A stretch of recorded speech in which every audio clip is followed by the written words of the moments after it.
So, do you want to get it in my mouth? Is that what it is? Is that why you do this? If I go she would go right down my throat if she got the. What are you doing? What? Hey, I'm talking to you. I'm talking to you. What are you doing? What are your questions for Vice President? Give me that kiss. Oh, hi guys. I'm sorry that I look so rough. I'm sorry. That's all I can say. Sorry.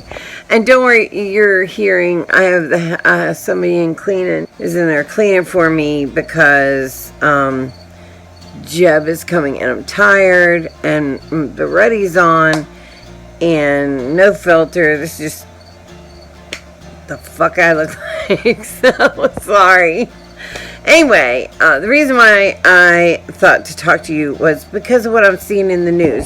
So y'all know who I am. You've all watched or listened or read about my Twitter. You know that I am hardly like pro-Trump or anything like that. That I'm a liberal. I'm a Democrat. I'm a liberal. I tend to lean towards progressive. Although there's parts of me that's center. And I haven't been really keen on Republicans in the last few years. But that being said, you're looking at the title of this thing. But there's a reason. So, in the last week, let's say, we've watched the Trump administration go through some really scary, absolutely detrimental events that happened to his administration, and it's most probably going to lead to impeachment. Okay, like there's no real way completely out of this simply because he admitted it. Like he's still doing it. And it's illegal, and there's nothing, you're just not above the law. So let's push that aside though. So there's been this for 2 years, 2016 to 18, until we won back the Congress. Democrats have been kind of like, what is that called? Oh, taxation without representation, right? So we basically have no representation because when Trump took over as president, he didn't take over and say, oh, okay, now I'm going to be president for all the people like most presidents do. Like that was the campaign. Now we're going to change it, and this is how I'm going to run the country for everyone. That's not what he did. What he did was he said, haha, we won. You're a snowflake. Like, you don't matter. You either come to our side or you're, like, not getting represented. So for 2 years, that is how, at least I, as a Democrat, felt, okay? So, that being said, I feel like that's where some Republicans are now. And then we got the House or the Congress, and that changed a lot. It changed how we felt on the daily basis about, our being represented. Like at that point, I felt represented because I had Congress that thought like me. And understand me, I believe that we need at least 2 parties for our democracy to work. It has to be 2 parties. It can't be just one party rule, or it's not a democracy, okay? So I believe in 2 parties, in a 2-party system, or more. I would love to see more parties emerge from this. I don't know that we will, but that would be ideal for me. That would be really interesting, I think, and positive. So, all that being said, what's coming now is coming for all Republicans because they have locked themselves in to like a scenario that was us against them for so long in order to win, because that's how they won. They won with the idea of winning. They won because they used ego over like thought, and they said, okay, you're a winner if you're with us, and you're a loser if you're not. And that's how they've won all this time. Like, that's how they won. But then that didn't work for people because, if the country, you're only as good as your weakest link. So if you're so divided, it's not going to work. So, okay, so that all being said, I feel like the Republicans are coming up to a time where it's going to be exactly like it was for the liberals for the 2 years that we were not represented. And I'll tell you why. Because I feel like they made it all or nothing, and now it's going to be, nothing. They're going to be put into the same basket. Every Republican is going to be put into this basket, with the exception of the very few that spoke out. And the ones that didn't speak out, they left. They literally left. So what to do? Here's the thing. For every Republican you see out there, right, that you see on TV, Lindsey Graham, Mitch McConnell, Devin Nunes, Jim Jordan, all them. For all the ones that you see their face, you recognize them, you see them all the time. They're all talking the same rhetoric because they get talking points.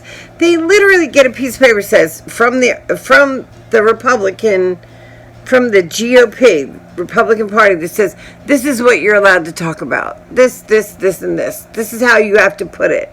Because they want to have this, like, the same answers going around. They don't want people to have different answers. It's just all so fake.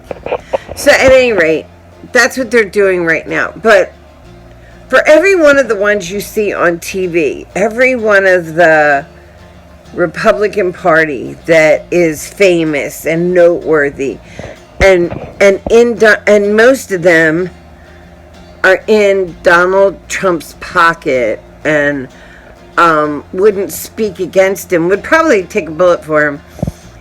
For everyone you see like that, there's hundreds that you don't see, that have never spoken out one way or another about Trump and his administration, that by sheer bad luck ended up winning their election, but being a Republican in an administration that didn't have anything to do with the Republican Party. None of the values that are shown in the last few years are actually the Republican Party's values, or was anyway. So now you have the majority of the Republican Party as this silent majority, right? They hate what's going on. They hate Trump. They hate all of this. They don't want this. They are so tired of it. They're exhausted like the rest of us.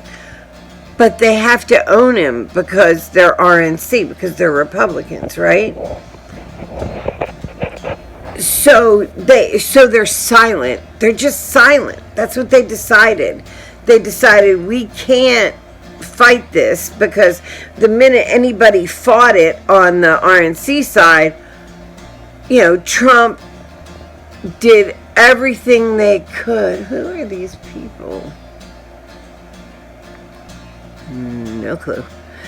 On the RNC side, Trump did everything that he could to ensure that they were destroyed. The minute somebody in his own party tried to have their own mind, Trump and his cronies were vicious, bullied them worse than they bullied any of the liberals, and went after them so hard they stood no chance against it. So they went silent. They told people of the press how they really felt, but they wouldn't go on record. They so you have this huge majority of Republicans that hate this, that never was on board with Trump, that feel very pinned down, that maybe they ran for office because remember, there's a lot of smaller offices that you don't even hear about, okay, like crazy shit, local shit, but it's all Republicans, and they don't have a voice either. They didn't have a voice any more than we did, any more than the Democrats did. So what I think is going to happen right now, because of the way the admin, because of the way Trump did this, he did it like we're all together, we're this big party all together, without the permission of other people. I think that people are going to, as a rule, group them all together and think them as corrupt as the minority that's the loudest. Do you know what I mean? At the top. Not to say they couldn't be. It's not what I'm saying. I'm saying that I doubt that they all are. Like some guy that decided to run for some local office because he didn't like the way, I don't know, street signs were or something, did not sign on to be a part of the Trump cronyism. But I fear that they're all lumped in together. And because I feel that they're all running out of time, I almost feel like it's time to let them off the hook. And I know that goes against everything I've ever said. Please don't hate me. But hear me out. Just hear me out. If you hate it, you hate it. And I know people died. And I know hate crime is up 260%. I know all these things. I've preached all these things. At the same time, I know their silence, it empowered these horrible people at the top. But what are we going to do? What do we do? Do we let all of the silent majority of Republicans get sucked down the tube just because of bad luck? That's all it was. Is their bad luck that they got into office and then Trump got into office, and they're like, oh my God. Like the reports behind the scenes of how much they hate this is it's obvious. They hate it as much as we do. They just can't say it. And are they cowardice for not speaking out? Yes, of course I believe that. But at the same time, they would just have to leave if they did. There would have been no staying. And then who would have taken their place? That's what happened with a lot of the big ones that were like, oh, I'm going to get what I want through, and then I'm just going to make sure to get the fuck out of there before the shit hits the fan. Like, what's his name? Paul Ryan. Perfect example. Ripping off people and running away. But these people in smaller offices or even in big offices that can't speak out, like if they knew that we were behind them, that we supported them, because we need Republicans. I know I'm not really fond of what they believe. I don't agree with a lot of they say, but at the same time, we need more than one party. Sorry, we just do. It doesn't work with just one party. So I feel like we have to support them, the silent majority, the silent Republicans who sit there every day wishing this was over, wishing that they didn't get elected and then Trump got in.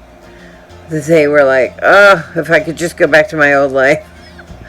Because I guarantee you there's more of that than there is of the Rudy Giuliani's and the Lindsey Grahams and So why don't we call, this is my idea, I say we call our representatives and let them know, whether we're Democrats or Republicans, that we're willing to support the silent majority of Republicans that want to get out of this fray that didn't have anything to do. Like, honestly, they can't be people that had something to do with what's going on now, but that they just are like, whether they're on the local level or federal level, they have nothing to do with this and don't want anything and never did want anything to do with this. They just want to serve their country, and they hate this and don't believe, and they need to know that we're behind them, that we support them, that even if we don't agree with them, see, because otherwise we're them. Do you get that? Otherwise we are who they are, who they were. Otherwise, we're no better if we don't support them and help them get through this by letting them know that we're not going to point fingers at every Republican that walks, out of Congress or out of the Senate just because they're a Republican. That's not it. And maybe if we do that, maybe if we give them that support, they'll have the courage to stand up and start talking, or to vote to remove when it comes time. Because if not, what good is the impeachment if we can't get rid of them? And honestly, we need to stop this. We need to stop this corruption. We are becoming a banana republic under this admin. So, because, and it doesn't matter what I say about we need, because some people don't believe that. And that's okay, because it's coming anyway, because of, it's his own word. So all I'm saying is, how about this? We'll put it this way. If it comes, we need to support the ones left behind. The ones that really didn't have anything to do with the admin. The ones that should have spoke up but didn't. But now we need them. So we need to forgive them. Just the ones that were silent, not the ones that took advantage. Just the ones that were silent. We need to forgive them. We need to get our country back. And if we don't, it's going to be 20 years before we even get close. And who knows what could happen in between those years. But if we forgive them, then the grace goes to us. You understand that, right? When you forgive somebody, you gain that grace. Because you're going to let it go. I'm going to let it go. I want that grace in my life. Let's see about you.